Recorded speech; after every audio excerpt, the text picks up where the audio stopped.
सो hey guys, कैसे हो आप सभी। आई होप आप सभी मस्त और स्वस्थ होंगे। एंड आज की जो स्टोरी हमारे साथ शेयर की है वो की है देवेश कुमार जी ने। And Devesh Kumar ji, thanks for share the story. And guys, you can use headphone for better experience. So guys, आपने वो वाली कहावत तो अक्सर सुनी होगी कि कहीं भी चले जाओ लेकिन घर से ज्यादा सुकून कहीं पर भी नहीं मिलता। और ऐसा ही होता है देवेश कुमार जी की कहानी में।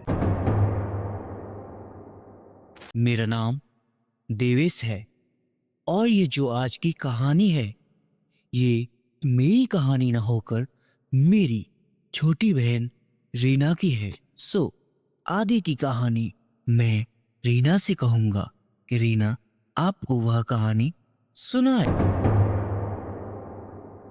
मेरा नाम रीना है। मेरी उम्र 20 साल है। मेरे परिवार में मेरी मम्मी जो कि एक हाउसवाइफ है और मेरे पापा विवेक जो कि एक टीचर हैं और मैंने हाल ही में अपनी ग्रेजुएशन कंप्लीट की है। अब मुझे आगे की पढ़ाई करने के लिए दिल्ली में जाना होगा। मैंने सुना था दिल्ली दिलवालों का शहर है, इसीलिए मैं दिल्ली जाने के लिए बहुत एक्साइट थी क्योंकि मैं आज तक कभी किसी बड़े शहर में नहीं गई थी। तो एक सुबह मैं दिल्ली की बस पकड़कर निकल गई और जैसे ही मैंने दिल्ली में अपना कदम रखा तो मैं बहुत खुश थी क्योंकि मेरे अंदर एक्साइटमेंट बहुत ज्यादा थी। मुझे दिल्ली के लोग काफी पसंद आए और यहाँ का फास्ट फूड वो तो मुझे काफी अच्छा लगता था। लेकिन मुझे नहीं पता था कि दिल्ली के अंदर मेरी जिंदगी में एक ऐसा भी दिन आएगा जो इस जिंदगी को पूरी तरह से बदल कर रख देगा। हमारा हॉस्टल जो कि किसी पुरानी हवेली से कम नहीं था, लेकिन फिर भी मुझे यहाँ रहने से कोई भी प्रॉब्लम नहीं थी क्योंकि मेरे साथ मेरी एक अच्छी दोस्त नेहा भी इसमें रहती थी जो कि मेरी अच्छी दोस्त के साथ मेरी रूममेट भी थी। हमारा रूम तीसरी मंजिल पर था जिसका नंबर था 206 और मैं और नेहा उसी रूम में पढ़ाई के साथ साथ काफी मस्तियां भी किया करते थे और इन्हीं मस्तियों में दूसरे रूम की गर्ल्स भी इन्वॉल्व होती थी तो हमें उनके साथ काफी मजा आता था। और एक दिन मस्ती मस्ती में दूसरे रूम की गर्ल ने मुझे कहा, जिसका नाम था हेमलता, उसने बोला कि रीना तुझे इस हॉस्टल के बारे में पता है कुछ? मैंने कहा क्या?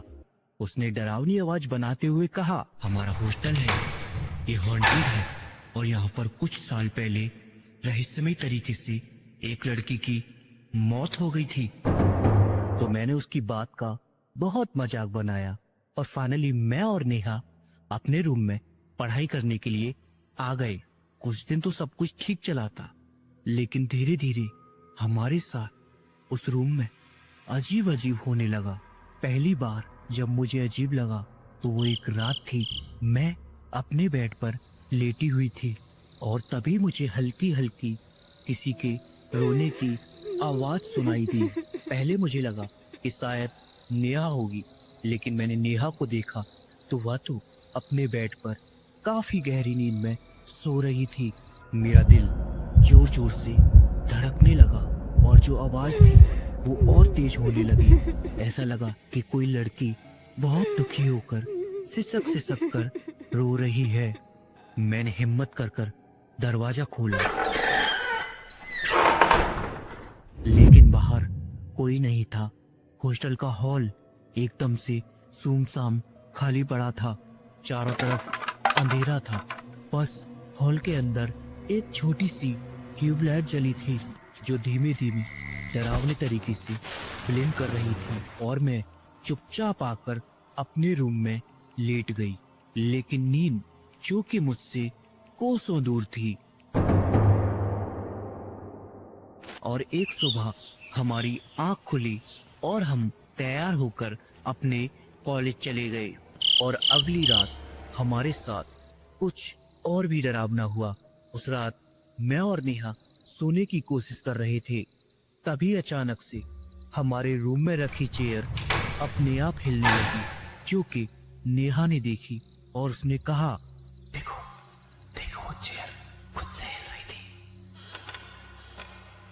थी। लेकिन जैसे ही मेरी चेयर पर नजर पड़ी, वह चेयर अपनी जगह पर स्टेबल थी।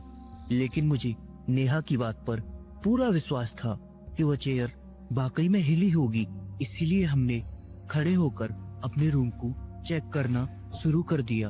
तो हमने अपने बेड के नीचे झांक कर देखा तो वहां पर जो था उसे देखकर हमारे रोंगटे खड़े हो गए। हमने देखा कि हमारे बेड के नीचे कोई चुड़ैल टाइप की बैठी हुई है, पर मैंने जैसे ही उसकी ओर टॉर्च दिखाई वो वहां से गायब हो गई। और एक सुबह जब हमारी आंख खुली तो नेहा काफी परेशान थी और मैंने उसे समझाया और इन सब बातों को भूलने को कहा। और हम फिर से कॉलेज चले गए और वहां पर हमने फ्रेंडों के साथ काफी मस्ती की ताकि हम उन सभी बातों को भूल जाएं। लेकिन होनी अभी कहाँ टलने वाली थी।